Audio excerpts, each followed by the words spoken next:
أينما كنا أينما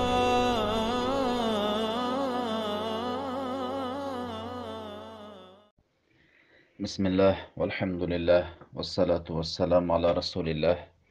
اما بعد، السلام علیکم و رحمت الله و برکاته. یکی از نامهای الله این الرحیم می باشد، یعنی بسیار الله مهربان می باشد.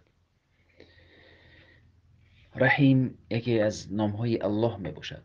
الرحمن الرحیم. رحمان این نامی است مخصوصی الله. کسی نیست که نامش الرحمن باشد. نام این مخصوص الله می باشد. اما رحیم گاهی نام بعضی بندگان او را رحیم می گویند، مهربان. الله مهربان است، مهربانی را دوست می دارد. شخصای سزاوار مهربانی الله می شوند که آنها به مردم رحم می کنند. ارحموا من فی الارض یرحمکم من فی السماء. شمایان آنچه که در زمین است از مخلوقات های الله به آنها مهربان باشید، الله به شما مهربانی می کند.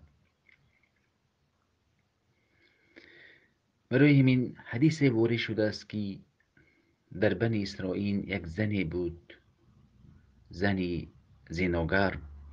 وقتی که در راه بسیار تشنه می شود، سپس به چاه فرود می آید، آبی می نوشد. وقتی که از چاه بیرون می براید، یک سگی را می بیند که بسیار از تشنگی زمین ها را بوی می کند یا نمی های زمین را می لیسد. سپس این زن می گوید که این سگ مثل من تشنه است. سپس فرود می آید، به آن پای افسایلش آبی را می گیرد و پای افسایل را به دهانش می گذارد و با دستش از چاه می براید و به این سگ آبیاری می کند. تشنه. الله با سبب این مهربانیش او را می بخشد و داخل بهشت می گرداند. برای این رحمان در این دنیا برای کافر و مسلمان است. الله رحمتش را برای کافر مسلمان داده است. اما رحیم مخصوص برای مؤمن ها در روز قیامت می باشد که الله آنها را مورد بخشش و رحمتش قرار می دهد. و کان بالمؤمنین رحیما. الله برای مؤمن ها مهربان است. از مهربانی الله این را می بینیم که پدر با وجود که به پسرش مهربان است، اما برای حیات فرزندش برنامه ریزی حیاتش نکرده است. اما الله به ما قرآنی است که 300 ورق زیاده بر ما فرستانده است که این برنامه حیات ما می باشد تا که در آخرت نجات یابیم. این مهربانی الله می باشد. از مهربانی الله این است که الله می گوید اگر با سبب گناه مردم ما جزای گناهان مردم رو زودتر اگر جزا میدادیم، در روی زمین یگان جنبنده نمی ماند.